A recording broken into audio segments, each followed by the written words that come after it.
Hello, everyone. You are watching Shunte-Lei Reads. I'm Shunte-Lei. I'm new to BookTube. I kind of want to give you guys an idea of the kind of books that I like to read. And there's books all up and through this house, so why not go on like a little book tour? Let's go.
So now that we've done our tour, I have three books here that'll give you a little bit more insight to what I pick up for a good read.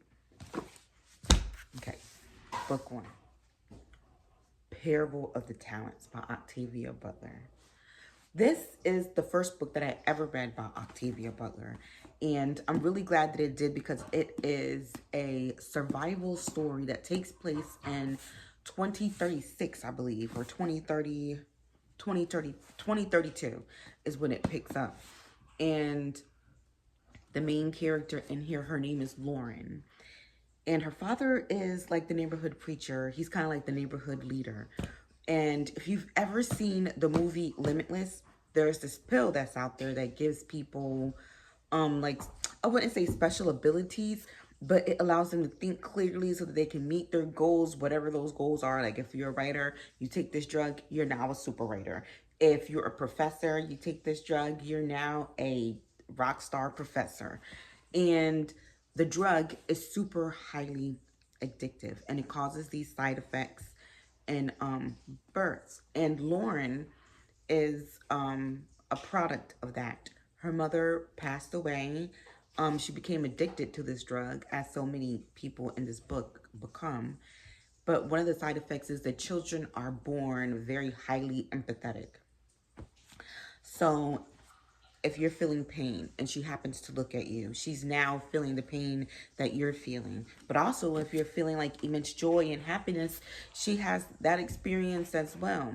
But it seems like the government tries to exploit this ability and they link up children that have, it just gets really deep because it's not just about children or Lauren going through this experience. It's also about a community that's trying to thrive,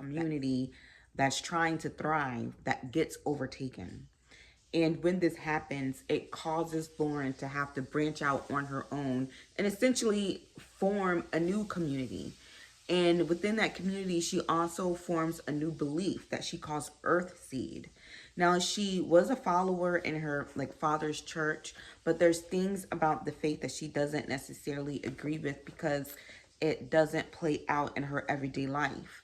So she creates this belief called Earth Seed that she bases on what she believes to be true. And it's a really good read about faith, determination, resilience, and really just survival because the world that they live in is crazy. The next book that I have up is called The Midnight Library by Matt Haig. This is also the first book of Matt Haig's that I've read, the first and only so far. He has a book called The Humans that I'm really interested in. But in this book, it kind of delves into the world of string theory, if you've ever heard of it. It just to kind of like sum it up, it's about possibilities, right? So the possibilities of life, dimensions, and other lived lives and in other dimensional forms. In this book, specifically, the main character is kind of just having a tough go at life. Um, However, it's all based on decisions that she made for herself. And I don't want to give too much of the plot away in this book, but she makes a decision that causes her to be introduced to the Midnight Library. And the Midnight Library can be described as some kind of purgatory.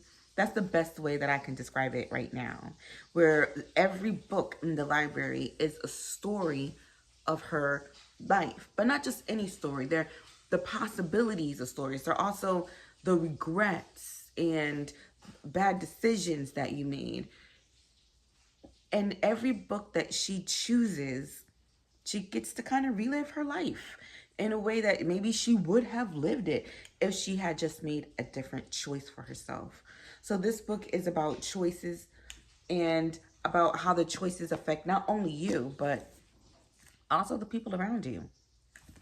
And you would be surprised how a simple choice that you make affects not just people who are directly related to you, but also if you think about the way a tree has many branches and it touches different parts, just very much in the same way. So if you know what string theory is, or if you have a curiosity about it, if you have a curiosity about interdimensional lives, and you have just want to know, have a better understanding about how choices can affect your life and the lives of others, I would say that that's a really good read too. So the third book, The Women by Kristen Hanna. Again, another first time read. What I like to do is I like to pick up books that I probably wouldn't ordinarily read.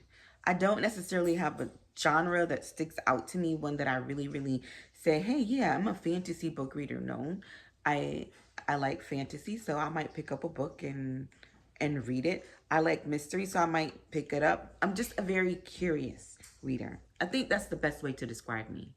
And Kristen Hanna is an author that I probably wouldn't have picked up on my own to read. As a matter of fact, this book, The Women, was a pick for a book club that I'm in. And so I'm really glad that this book was chosen because it taught me a lot about the Vietnam War and about how they were received after the war. And it also talks about those who are forgotten, those who were invisible during this time. And like the title suggests, mainly women.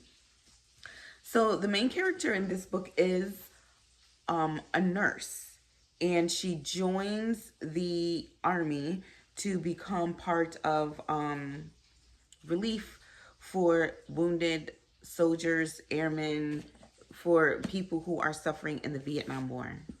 Now she joins because her brother joined, and this is really interesting. So I will just give you just a little taste about what happens in this book.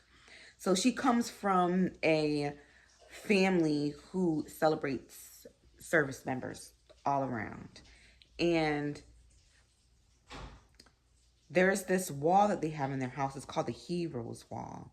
And everyone on this Heroes Wall is a man. And she wants to be on the Heroes Wall too. She wants to do her part. But she is not a service member. So she goes out and she joins the army because the Air Force wouldn't take her. She wanted to go out and serve right away. And not that they wouldn't take her, they would, but she needed some extra training and she wouldn't be able to be in Vietnam. Her brother is already serving, and they keep hearing that the Vietnam is just some war that'll be over soon. The United States is going to win. And so they had no idea that the war was going to take as long as it did. So she joins, she comes home excitedly to tell her parents, I joined, I'm going to go and serve. I'll probably see my brother out there. I'm going to be on the Heroes Wall. And her parents are disappointed. She does not get the response that she was expecting. Her father nearly disowns her. She was like, yeah, this is what men do, not what women do. Her mom is just, they're part of this really like high class social economic standing where they live, and her mother is just like, Lord, what have you done? She goes off, she serves, and before all that happens, this is kind of important. While she's, you know, coming out and telling her parents that she's joined the service, there's a knock at the door telling them that her brother didn't make it. And that kind of is like the start of her journey, before she gets out and becomes a veteran. There is a lot. This, I will say this about this book, is that it goes into before she becomes a service member. You're there during, while she becomes a service member, and then her life after as a veteran, and the challenges she meets, not just as a veteran, with the not so grand welcome, the kind of welcome that we have for our veterans now, but a very the kind of welcome that most Vietnam vets received when they came back home from the war, male or female. I mean, as a woman, she wasn't even recognized. That, like, she kept hearing over and over again, there weren't any women in Vietnam. Just imagine. And she saw some stuff. Whew. Anyway, well, so let's just go back. We have The Parable of the Talents by Octavia Butler, The Midnight Library by Matt Haig, and The Women by Kristen Hanna. Now, these aren't the most recent books that I've read, but I chose these books because they're all three, one very different from the other, just to kind of give you an idea of the kind of reads that you might find here. All right. Thanks for watching. I'm Shunte-Lei. You're watching Shunte-Lei Reads, and I hope to see you again soon.